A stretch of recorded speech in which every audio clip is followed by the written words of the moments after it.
Alors, j'ai une question de mademoiselle Alcoline dans la Drôme qui me demande « Salut Yann, sachant que j'ai peur des chiens depuis toute petite, et notamment des labradors, peut-on dire que je souffre de labradorite ?» C'est potache.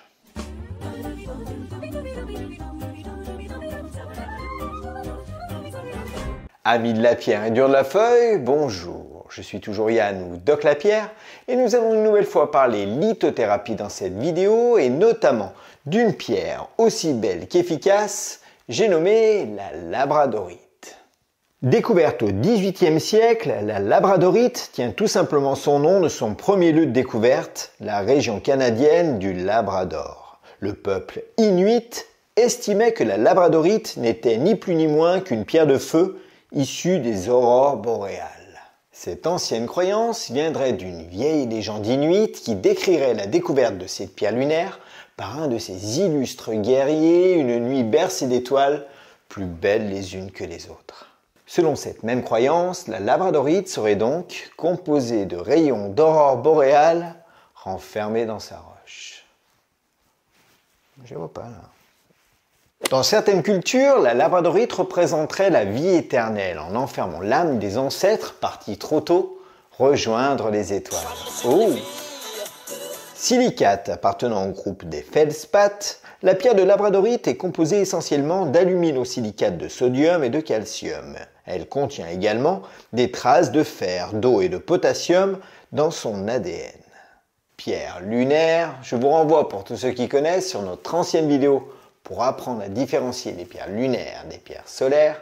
La labradorite se fait également appeler carnatite, rhadoïte, silicite, spectrolite ou encore larvikite et labradorite blanche. Si cette pierre possède autant de noms, eh bien c'est uniquement parce que c'est une des pierres les plus populaires au monde. En effet, minéral reconnu, la labradorite connaît des couleurs telles que le bleu et le vert, avec de temps à autre un éclat métallique qui la caractérise. Ce reflet métallique est l'effet d'adularescence, connu également sous le nom de phénomène Schiller, offrant ainsi un effet miroir en surface à cette pierre sédimentaire et métamorphe. Une fois sous vos yeux, la labradorite peut changer de couleur selon la luminosité. Lorsqu'elle est méticuleusement taillée et polie, elle semble revêtir une parure magique qui brille de mille feux. C'est sans nul doute d'ailleurs à la beauté de ses couleurs uniques et étincelantes qu'elle doit son incontestable succès.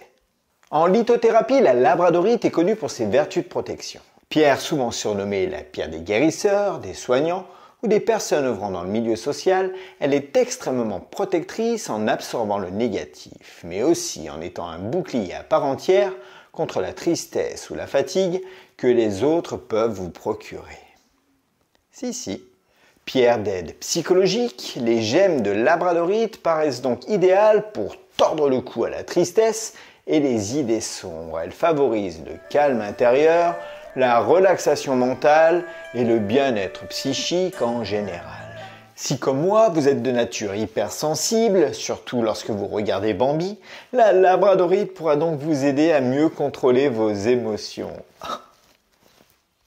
Même si vous éprouverez toujours de la compassion et de l'empathie envers les autres, ce qui est dans votre nature, cette pierre vous protégera des énergies, des mauvais coups et des personnes néfastes qui tentent de drainer votre propre bien-être comme des vilains vampires mal intentionnés. Si le port de cette pierre peut aisément se faire en bracelet, et c'est ce que nous allons voir dans quelques secondes avec le bracelet en pierre véritable que j'ai dessiné pour l'occasion, l'axe kinésiologique que je préconise pour cette pierre de protection cérébrale est avant tout le pendentif, puisque son champ d'action pourra intervenir au plus près de ce qui nous intéresse, le détachement psychologique. Portée autour du cou, contre la peau, sur les vêtements, la labradorite, qu'elle vienne du Canada, du Sri Lanka ou de Madagascar, redeviendra instantanément ce magnifique talisman contre le néfaste qu'elle a toujours été. Vous pouvez également opter pour le port en boucle d'oreille ou en bague pour restreindre l'afflux nerveux causé par une surcharge de travail ou une fatigue liée à l'émotionnel. Maintenant, comme promis, nous allons pouvoir découvrir le bracelet en pierre véritable que j'ai réalisé pour cette vidéo. Et voilà. J'ai donc choisi de dessiner ce bracelet avec différentes pierres du groupe des feldspaths dont provient la labradorite. Tout commence par une labradorite grise à l'extrémité du bracelet. De chaque côté de cette pierre, j'ai choisi de la labradorite blanche d'Australie pour sa douce protection émotionnelle. Riche en silicate double d'aluminium, sa couleur très blanche, reflet bleuté, lui donne des faux airs de pierre de lune, tant sur la ressemblance que sur les bienfaits. Ensuite, j'ai ajouté de la labradorite du Canada qui permettra de mettre un peu plus de détachement vers ce qui peut être problématique à chacun. Trop d'empathie par exemple, ou juste une tendance complexe à se laisser absorber naturellement par les autres.